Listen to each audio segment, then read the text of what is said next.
If you've ever found yourself in a position where you're not qualified to lead, but you're asked to lead, you know the pressure. I hope that's happened to you because it stretches you, but it is tough. And we're going to talk about that. Ross Surratt is our guest next on Purpose Under Pressure.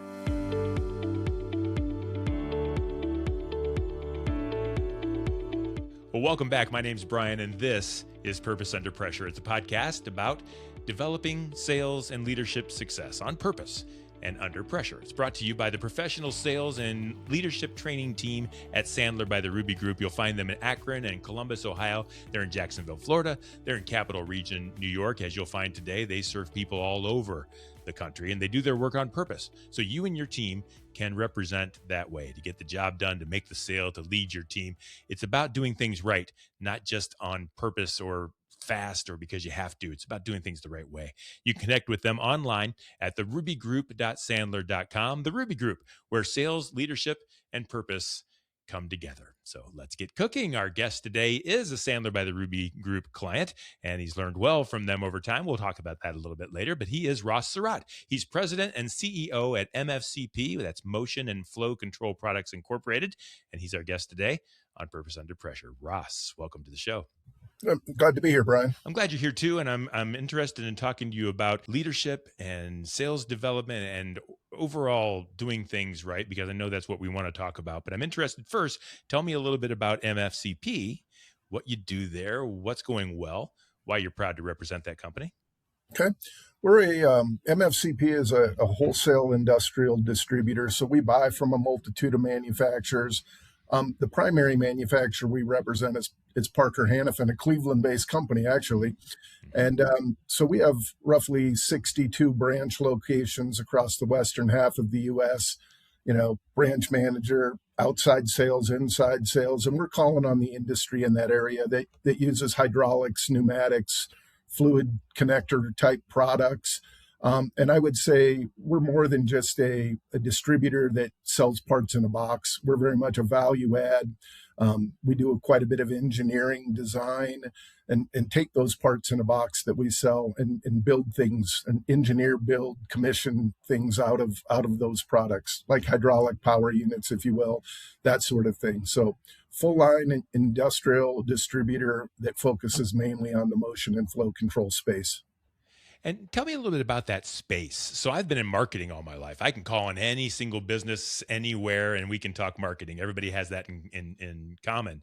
But in your world, that's a very niche thing. Do you have a lot of people you work with, or are you developing opportunities and channels within organizations, or how's the sales structure work there? Yeah, I would say we're not creating a demand or a need for the products that we sell. The customer either needs them or they don't need them.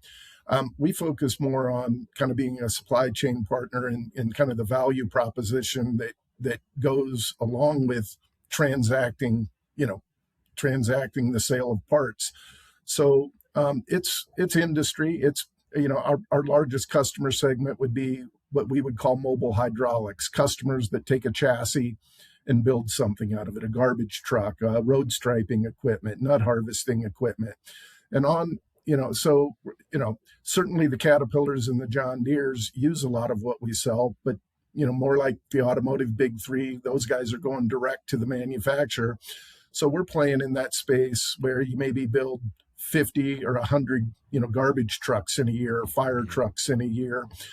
So that would be the primary space that we're in, but also a lot of hoses and, hydraulics, pneumatics in general MRO, in food and beverage, for example. And, not a lot of hydraulic fluid in Budweiser, but it takes a lot of the products we sell to keep a facility like that up and running. So very much in the OEM space, very much in the MRO space. Certainly oil and gas is a consumer of the products we sell. So that marketplace, government and defense, we do some aerospace and defense work, a little bit less of a sweet spot for us, but we're a very diversified industrial distributor, and across those 60 branch locations, we sell to over 20,000 unique customers. So it's niche.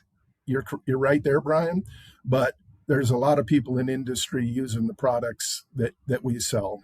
We're competing, Got it. against national players like Motion Industries and Applied Industrial Technology. And then certainly there are a lot of regional and local, you know, people that are companies that have expertise in this space. But so it's more diversified than you might think. Yeah, it sounds like it. I learned so much by doing this show. I learned about all the different things. Like you said, there's no hydraulic fluid in Budweiser, and yet you're serving. There's so many different things that make the world go round, and you're part of that chain. In today's wild world, I know businesses that are just killing it and eating up this economy and doing great, and I know some that are struggling. And I know there's tariffs, and I know there's different economic conditions.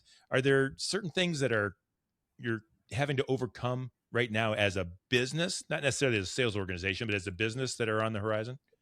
Yeah, I mean, many of the challenges that you just described, Brian, over the past couple of years, we came through a little bit of a pause in the economy where everyone was waiting on the results of the election, right? It was wait and see. And then I think in general, the general consensus was we've got a pro-business president, things will start breaking loose. People stayed locked up. Then right on the heels of that was all this tariff activity. So nobody wanted to buy a new garbage truck or place an order for a $300,000 garbage truck and run the risk of by the time it got delivered to them, it was a $400,000 garbage truck. So, we've been fighting the tariff challenges. We've been fighting. Everyone thought great pro-business president, interest rates are going to come down materially and quickly. Right. And the economy will start taking off, or the industrial economy will start taking off. Well, interest rates stayed high. Tariffs were looming, and we've come through a period of maybe call it 2 to 3 years of almost hyperinflation. So on the heels of that hyperinflation, then came all the tariffs. And we knew on the backside of all this of inflation that ultimately we would get tested on price. Customers would start wanting to, have conversations about all the inflation that they'd seen in their product.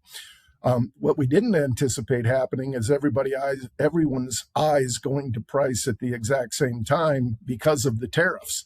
So that, in a normal cycle where you have that inflation, and on the backside, you're defending price. It's pretty spread out. Everyone gets to that at a different point in time.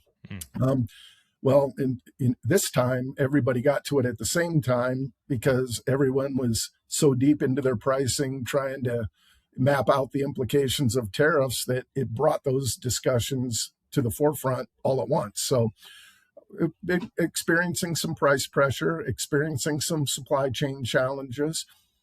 That most of those have worked their way out over the last 2 years, but that's what the environment's been for the last 2 to 3 years. A lot of inflation, supply chain challenges, then tariff implications, high interest rates. Most of that is subsiding a little bit now. And, the industry that we represent, you look at our peer group and some of the, I guess call it industry associations. Most of our peer group had been down 5-10% over the last, let's call it 8 quarters. We've been able to grow. We've shown moderate single-digit growth, and we're coming into this year with more in that 12 to 15% growth range, and we're and our industry is pretty boring, right? I mean, hydraulics is not sexy. It's not exciting. And, it's going on heavy equipment. It's going on, hydraulic power units, that sort of thing. But kind of a major market shift in the last, well, it's been building for a couple years, but it's actually hitting now, is all this data center activity that's all the data center build space. Yeah. And not an area that you would consider, for hardcore hydraulics, but cooling all those data centers and cooling the towers that house the chips is a very tricky proposition. And we've been able to design with some of the major service providers, the Googles, the Metas of the world, what's called a valve train assembly that allows liquid cooling to go through those towers and materially keep those chips cooler and allow for faster processing chips that in the past there wasn't the technology to keep that quantity of chips cool. So we're tapping into, and these aren't $1, $2, $3 million projects. These are 30, 40, 50, $100 million projects that really has just opened up a significant avenue of growth for us. That's really starting to, and so we kind of separate that out and look at our core business and the data center space. So core business is back in that, low double-digit range, and what seems to be transpiring in the data center space could potentially double the organization over the next 1 to 2 years. So, with that brings some challenges. You're not dealing with, you're dealing with these hyperscalers that they're not 500-pound gorillas, they're 2,500-pound gorillas. Yeah. And, while there's a ton of opportunity, with it comes how do you mitigate the risk in dealing with these people? And I also recognize that the technology that's there today, it could be a completely different technology tomorrow. It's not as durable as putting cylinders on a garbage truck. So, a lot of opportunity, but also a lot of risk and a lot of unknowns. So navigating all of that has certainly been a challenge over the past year or so. And so navigating that challenge and coming up with those opportunities and streams for revenue growth, you're the president and CEO. Does that innovation fall on your shoulders to be out in front and find these opportunities? Is it more of a sales process? How do the channels get opened so that a company like yours can take advantage of them? Yeah, so it's really one understanding what's been happening behind the scenes on this race for data center dominance, if you will. And it's been identifying who are the early adopters, who are the people that are going to be out front and putting your resources there. But then it's very much a collaborative effort between, let's call it the manufacturer, or in our case, Parker Hannifin.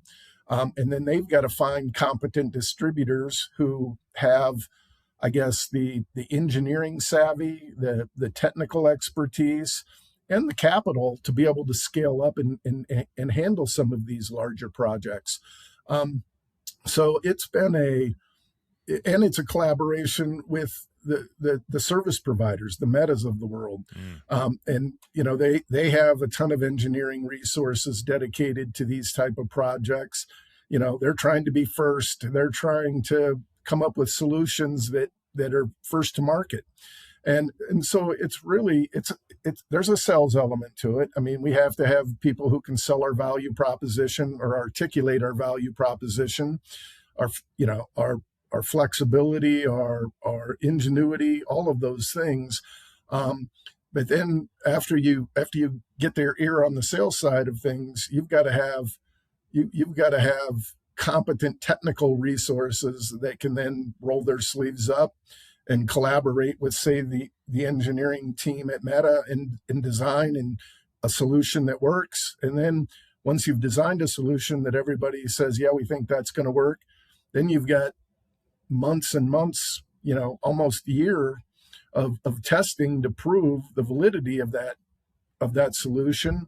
And then it's okay, we prove it. And then you don't know how much to invest. Do we stand up a manufacturing facility to do this and hope that this transpires? And that's a risky proposition. So it's then you're staying. So I'm not the guy in front of the customer articulating that value proposition, and I'm certainly not the guy with my sleeves rolled up in the engineering room designing what needs to happen. But I got to play the role of how do we stay ahead of this enough to be able to capitalize on it, but not get so over invested that if it doesn't transpire the way we hope, we've swamped the boat. So finding that balance has been a very difficult, challenging proposition. And you're also, I mean, certainly you negotiate contracts and all that, but you don't negotiate contracts with the Metas and the Googles of the world that are generally in your favor. So Oh, understanding all the risks associated there and the potential pitfalls and it so finding that balance of we're going to lean we're going to lean into this, we're going to lean forward, we're going to put some chips on the table and not getting caught, you know, with a hand that busts, and you know, all your chips are gone. So yeah. my role has been more in managing the timing of when and how we make these investments and mitigating the risk. And so you've come up through the ranks then a little bit. You must have some experience along the way to allow you to understand how this sales process works and the engineering and things. Have you been with this company for a long time? I've been with MFCP for actually 7-year anniversary last month, Good for but you. I've spent my whole career in industrial distribution. Yeah. You know, and I spent the vast majority of my career, 28 years, with a company called Fastenal. And it was a pretty innovative, forward-leaning industrial distributor. Pretty interesting bookends. I interesting. Of all the jobs I was offered when I graduated from college, I took the lowest paying one that I was offered, and that was to go to work for Fastenal. On purpose? Why did you do that? Because they sold me on a very entrepreneurial culture. You're going to get the opportunity to rise at the level you're capable of performing at, not a lot of bureaucracy.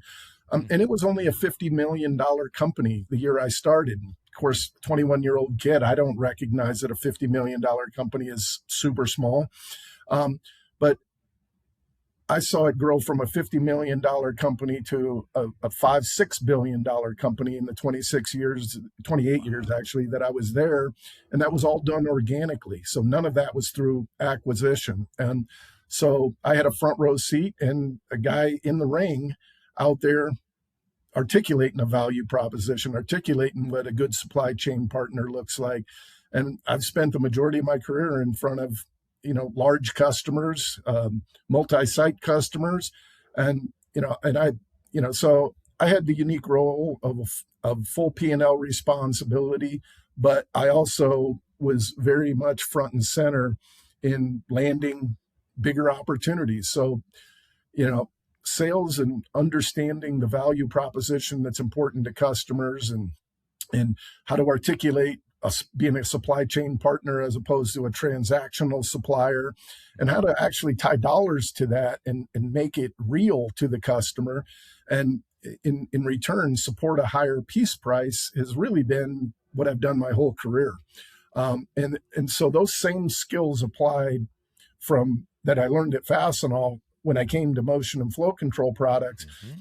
and actually maybe even some sharper tools to work with having significant engineering capabilities. And the space that we play in today requires more engineering capabilities and design capabilities, more so than selling fasteners or safety supplies. Let's say there was some technical aspects to that, but not to the degree that they come into play in the organization I work at today. So not that I not that I'm again the guy that can go out and articulate an engineering value proposition to a customer, but I knew how to use that resource as a tool and kind of use it to accelerate our sales growth, even though I'm not the guy who has the technical expertise to go out and walk the walk or talk the talk in that arena.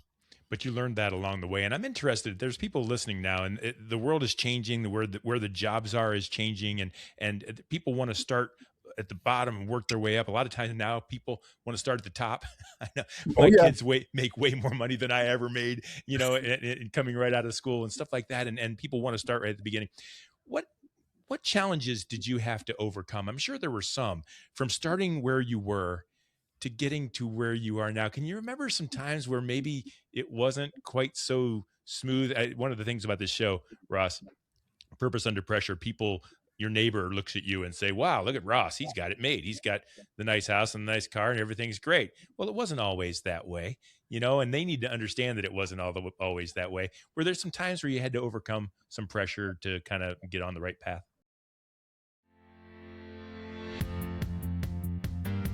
Looking at the typical salesperson, everything they do day in and day out, if we simplify all of that and really boil it down, they have two superpowers. First superpower that salespeople have is how they behave. Second superpower they have is what they say. As a seller, we only have two problems.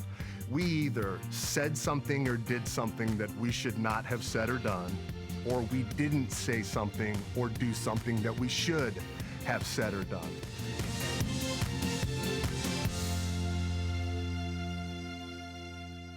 Were there some times where you had to overcome some pressure to kind of get on the right path? Yeah, there's been a number of them through my career. And, at Fastenal, yeah, we were a branch-based distributor. Well, the branch that I was in, again, $50 million company with a bunch of branches, it was me and one other guy. And one day I was running the inside and the other guy was out knocking on doors. And the next day I go out and knock on doors and he would run the inside, pack all the orders, do all the quotes. So I started at about as grass level as it gets and about as entry level as it gets. And I told you the reason I chose Fastenal was because of the entrepreneurial spirit and the ability to rise to the level you were capable of performing at. So I just continued to learn how to run a business profitably, learn how to get customers to buy from me, and all grassroots stuff. But I would tell you one of the more challenging spots in my career is when I made the move. And so I worked my way through Fastenal, had a $500 million business unit, couple hundred branch locations. And I came to MFCP. And at the time, it was a small $100 million company. And, and that was attractive to me because, as you go from 50 million to 5 billion, bureaucracy sets in and you can feel it, you can see it. Now, less bureaucracy than most $5 billion companies, but it was there. And so I welcomed the challenge of going back to a smaller organization, taking all the positive things that I'd learned at Fastenal and trying to implement or integrate those. And then there were some not so positive things, or those are the things I'm not going to do. And so I came to MFCP excited, equipped to do all of those things. And, smaller organization, twice as big as Fastenal was when I started there, but still smaller organization. Mm-hmm. And, 3 or 4 key senior leaders in that organization, who 3 of them were candidates for the job that I got. And one of them was the sales leader, all the branches, and there were 30 in the organization roughly at that time. And all of it reported to him, and all of the sales organization reported to him. And I could feel that some things needed to change. And this was like day 1, week 1 kind of thing. Mm-hmm. Well, roughly week 2, week 3, that individual had a stroke, a major life-changing event. So I'm in a situation where I'm now learning how to be a CEO. I've never been one before. And now the key sales leader in the organization is out with a stroke, and you don't know, is he coming back in 3 weeks? Is he coming back ever? So it's not as simple as we got to go replace that position. That's not how it works. So in addition to learning how to navigate being a CEO for the first time, I had to put my sales manager hat on and be the sales leader of the organization for the first year that I was here. So I didn't get paid for 2 jobs, but I had 2 jobs. Doesn't work that way, does it? And I had no credibility in the organization, right? I mean, everyone probably was looking at me more out of from a glass half empty perspective than a glass half full perspective. The new guy, what's he going to change? What's he going to, how, he doesn't know hydraulics, all of that was rolling through everybody's mind. And so it was like, okay, I don't have a choice here. I have to step in. I have to be the sales leader of this organization. I have to learn it from the bottom up. I have to I have to get in the trenches. And in the whole time I've got this voice in my head going, that's a time consuming, and it's impeding your ability to learn how to be the CEO. But those were the cards that I was dealt.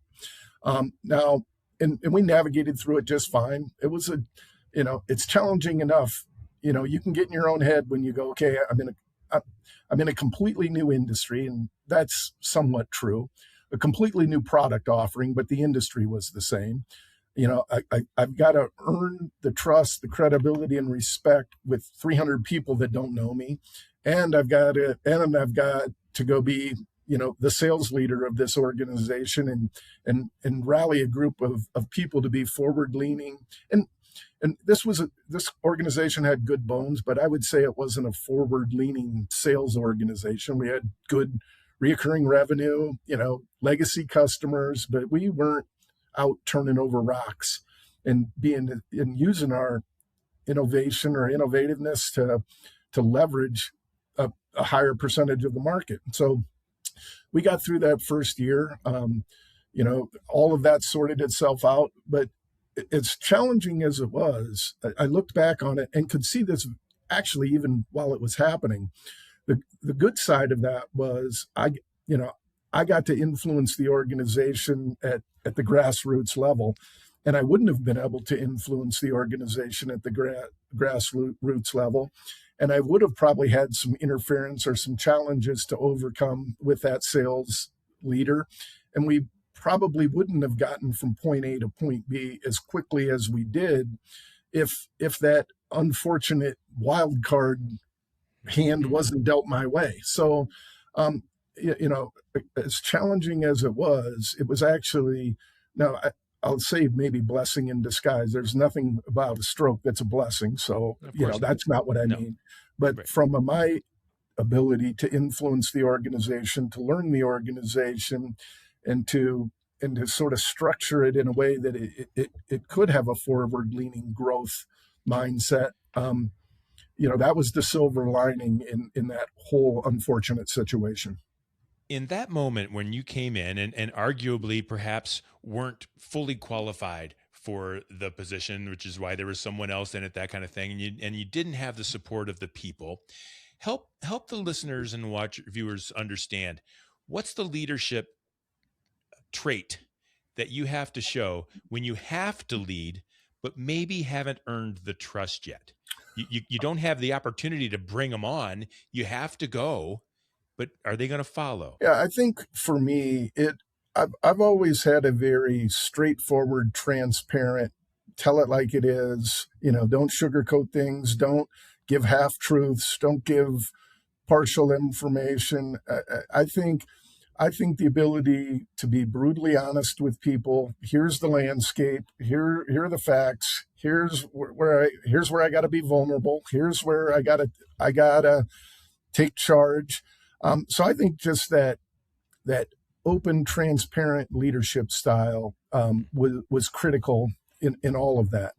I think, and what it did is it very quickly, and I would say things that, and share things about the organization and just be factual in a way that they weren't used to.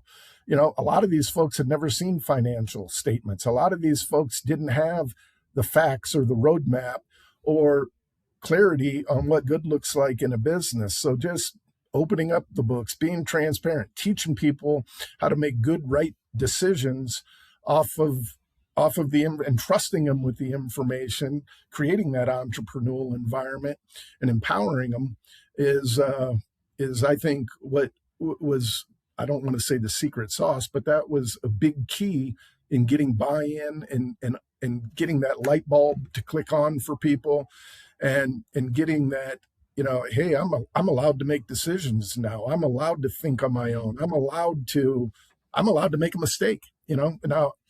And I say that to people all the time. I don't be afraid to make a decision. Don't be afraid to make a mistake. Now you make a dishonest one, that's a whole different conversation. Yeah. But you make an honest mistake. We're going to learn from it. You're not going to be crucified for it. And we'll, don't keep making the same one over. But just getting people to step out of their comfort zone and stretch and think and be accountable and be willing to make decisions and be able to kind of analyze the landscape accurately, make a good right decision, and and and give them confidence that, you know what, 9 out of 10 times you're going to be right. Now that 1 out of 10, and your gut's rolling, bounce your logic off someone, come to me, that's fine. But that, I think, was really the catalyst that helped me get through it. And just that transparency, that openness, that vulnerability. Here's what's good. Here's what's bad. Here's the truth. What and the unfiltered truth. I think that gained credibility. That shortened that learning curve, if you will, of gaining credibility in the organization.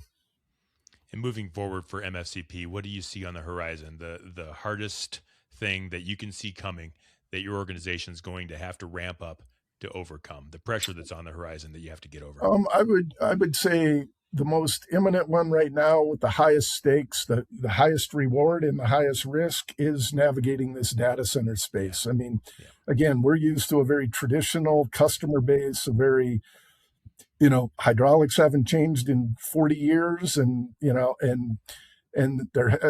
isn't a lot of material innovation in this space, and being able to pivot and capitalize on a generational opportunity without getting your nose bloodied is probably the biggest challenge we've got in front of us right now. And we have stepped through the threshold of that, and we're very much in that fight right now. So navigating that biggest opportunity, that, again, a generational opportunity, but with higher stakes and bigger risks. I'm so excited. I've done like 200 of these episodes and interviewed leaders like yourself. And I ask them this question all the time: what's next? What's the horizon look like? And a few of them, you're just one of them too, have said, this thing that is really driving our growth right now is also our biggest challenge. We can't take our foot off the gas. We can't take our eye off the road. We got to do this right, but we're doing it right. And I think that's a really great place to be. So congratulations, Ross. If people want to learn more about MFCP, how would they find you? Well, MFCP has a LinkedIn page, but they're also, anyone could reach out to me if they had interest in learning more or that. And the easiest way to get me is just R Surratt, SURRATT, at mfcp.com. So happy to be a resource, or you can call bull crap on anything I said. I don't care. But that'd be the easiest way for someone to reach out to me, Brian. I like that leadership style. Reach out and tell me I'm wrong. I think that's okay. And that's pretty cool. That's President and CEO at MFCP. That's Ross Surratt. Ross, thank you very much for being our guest today on Purpose Under Pressure. Well, thanks for having me, Brian. Appreciate it, folks. Thank you for being here. Thanks for listening and watching. We do this every week, and if you like it, please subscribe so you won't miss another one, and tell a friend so they can be on purpose too. You'll find all past episodes of Purpose Under Pressure at brianmediastrategies.com/podcast and wherever you stream your favorite shows. Shows brought to you by the Ruby Group, where sales, leadership, and purpose come together. Until next time, no matter how high the pressure gets, do me a favor, stay on purpose. It matters. We'll see you next time.